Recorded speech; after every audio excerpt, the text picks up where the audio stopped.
আজ মুর্শিদাবাদে দ্বিতীয় দিন। সকালে স্নান করে ব্রেকফাস্ট করে বেরিয়ে পড়লাম খোশবাগের উদ্দেশ্যে। দাঁড়িয়ে আছি ভাগীরথীর তীরে, অপর প্রান্তে খোশবাগ।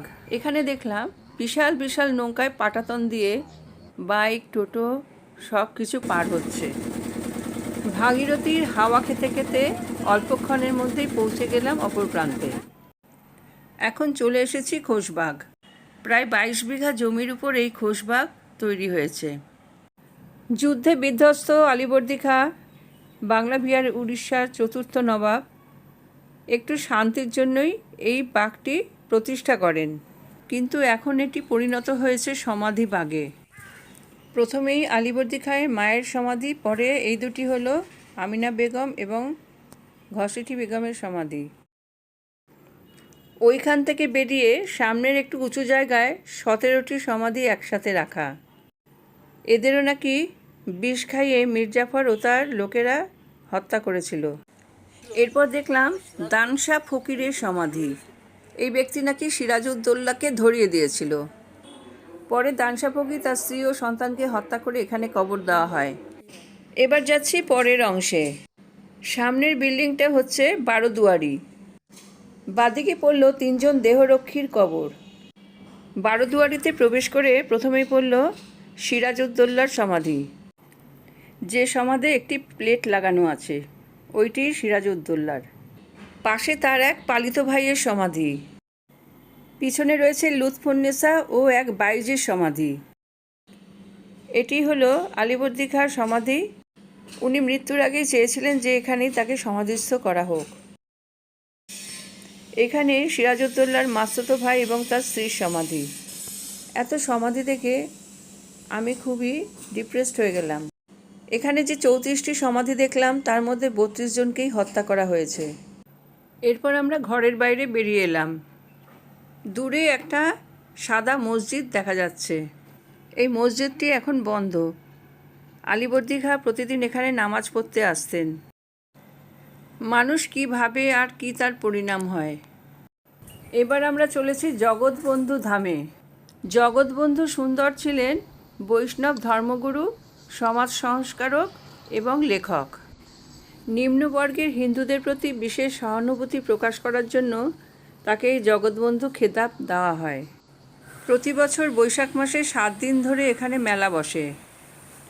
পাশেই রয়েছে শিষ্য এবং ভক্তদের থাকা খাওয়ার জায়গা। মন্দিরের বিশাল জমিতে সব শাকসবজি ফলানো হয়। এবার আমরা চলেছি কিরিটেশ্বরী মন্দির দর্শন করার জন্য।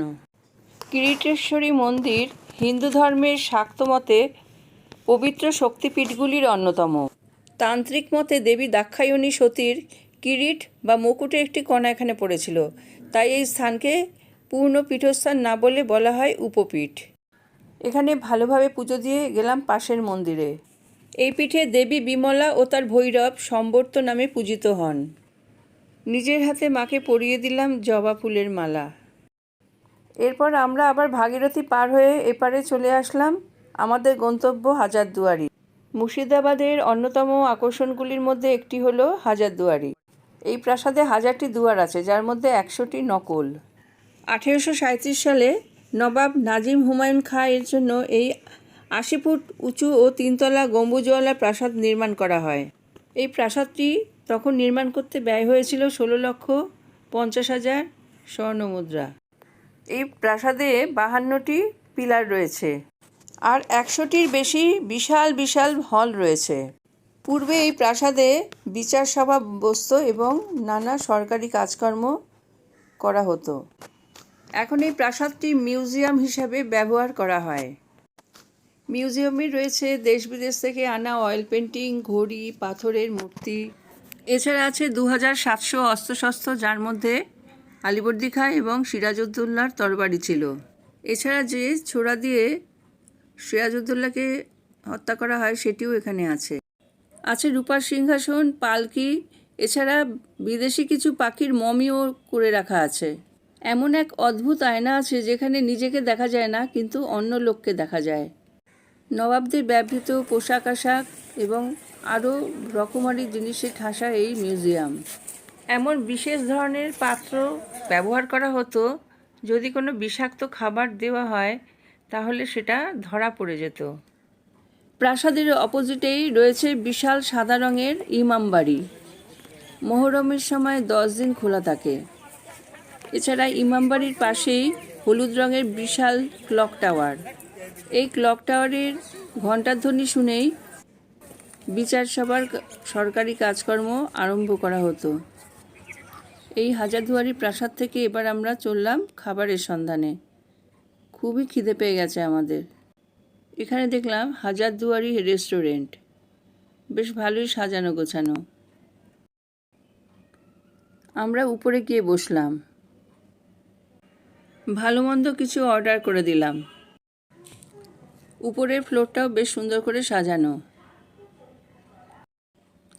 আমাদের পছন্দসই কিছু খাবার অর্ডার করে দিয়েছি।